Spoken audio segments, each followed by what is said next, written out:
Hello, and welcome back to Storytime with Mr. Lawrence. For today's tale, we'll be traveling back to the Middle Ages and looking at the most famous example of what we call a cycle play.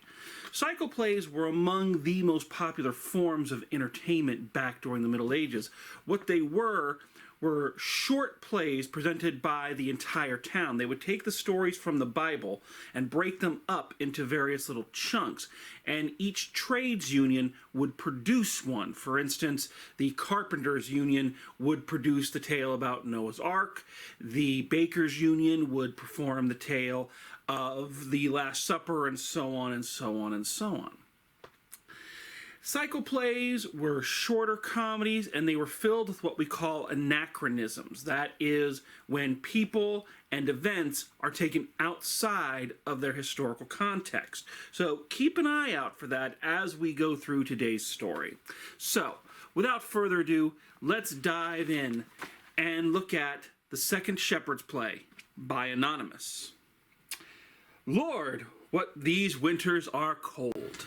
As our play opens, three shepherds are tending their flocks by night and complaining loudly that they have to work late on Christmas.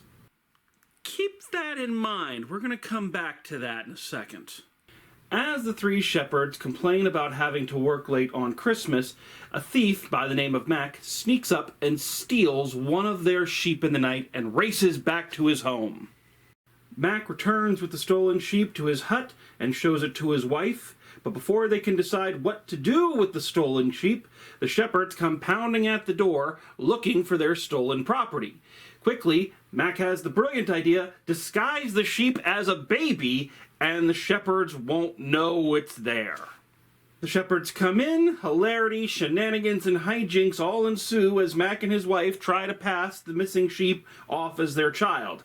However, this ruse does not last for very long as the shepherds discover their missing sheep, and they punish Mac in the most brutal way possible at the time.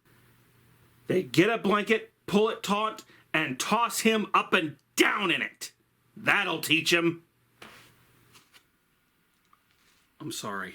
I should have warned you all of the Game of Thrones-esque level of brutality you were going to be exposed to in these classic pieces of literature.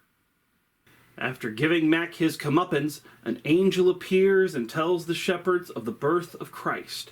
The shepherds go and see the miracle birth. To sing we bun, let take on loft. And that is the story of The Second Shepherd's Play. Now, something I want to draw your attention to. You remember back at the beginning when we mentioned that the shepherds were on their field tending their flock and complaining because they had to work on Christmas? Well, here we have an example of those anachronisms I was talking about. At the beginning of the play, they're sitting around complaining about having to work on Christmas. At the end of the play, the angel comes and tells them of the birth of Christ. How could they be complaining about working on Christmas if Christ hadn't been born yet? Anachronism. Once again, it's important to note this was done on purpose. This was done as a way to make the story more relatable to what was at the time a modern audience. People had to work long hours. They had to work every day. So it was not an uncommon occurrence that some of these trade unions would be working on Christmas Eve and Christmas. So again, a little bit of historical inaccuracy thrown in to try to make the play more relatable. Well, I hope you've enjoyed this story time with Mr. Lawrence. Please come back and join us next time. Everyman.